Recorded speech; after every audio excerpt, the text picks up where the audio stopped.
Jūsu eminence, visaugsti svētītais Rīgas un visas Latvijas metropolīts Aleksandrs. Eminences un ekscelences, godātie svinību dalībnieki, dāmas un kungi.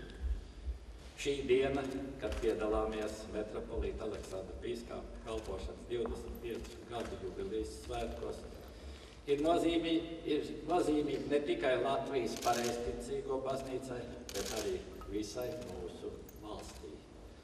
Metropolīts savā kalpošanā vienmēr ir balstījies uz patiesu cieņu un atbildību gan par savu baznīcu, gan par savu dzimteni Latviju.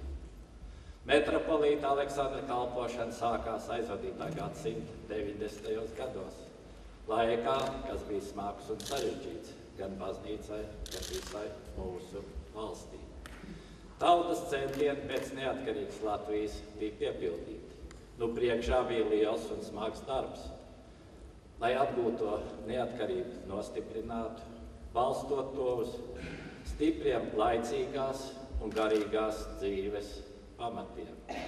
Pateicoties metropolīta Aleksandra nozīmīgajam darbam, ir izdevies saglabāt Latvijas pareiztiecīgās baznīcas vienotību un nostiprināt tās statusu Latvijas valstī.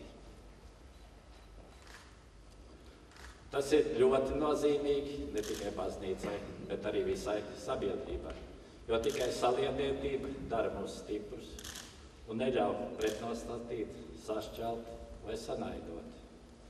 Kaut arī baznīca ir šķirta no valsts, nozīmīgos un izšķirīgos brīžos Latvijas kristīgās konfesijas vienmēr ir snieguši lielu ieguldījumu valsts iekšējā miera un cilvēku saticības stiprināšanā.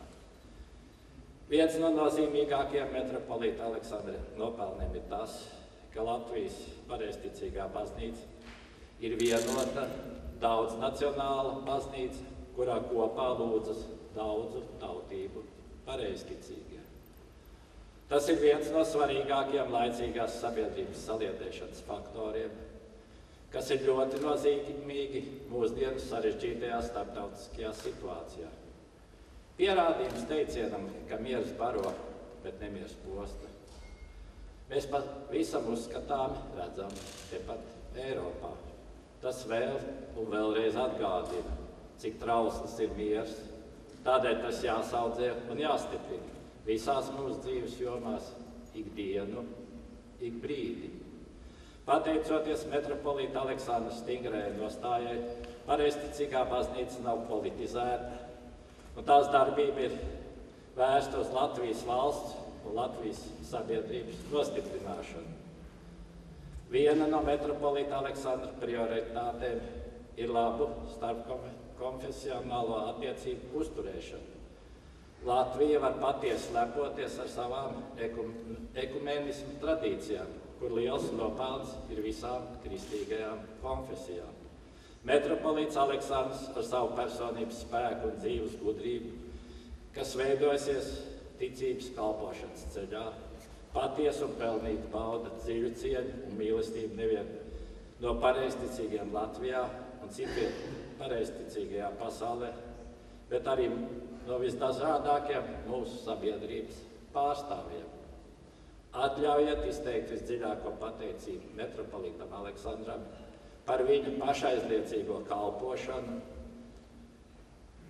kas gūs savu piepildījumu un atzītību ne tikai pareizticīgā saimē, bet daudz plašākā valstiskā mērogā. Lai arī turpmāk pietiek spēka, apņēmības un ticības, lai vēl daudzi gadi baznīcas vadībā sniedz jums gandarījumu par šo nesautīgo ieguldījumu pareizticīgo saimes un Latvijas valsts stiprināšanā un vienošanā. Paldies!